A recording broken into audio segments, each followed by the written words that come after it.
I went from Perumal Temple to Tank Road Temple this morning. For part of the way, I walked with the people just to get the experience, the sense of how it was.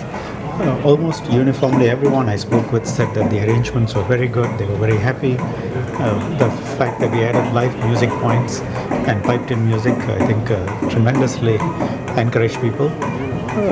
And we will see how we can do the arrangements even better in the coming years. But it was a beautiful thing to see young kids, 8 years old, 10 years old, carrying kavadis, old people. It's a wide ranging age groups and a multiracial, a lot of Chinese coming in to take part, to support. It's a beautiful thing to see, and I think it's the sort of thing that you see in very few countries.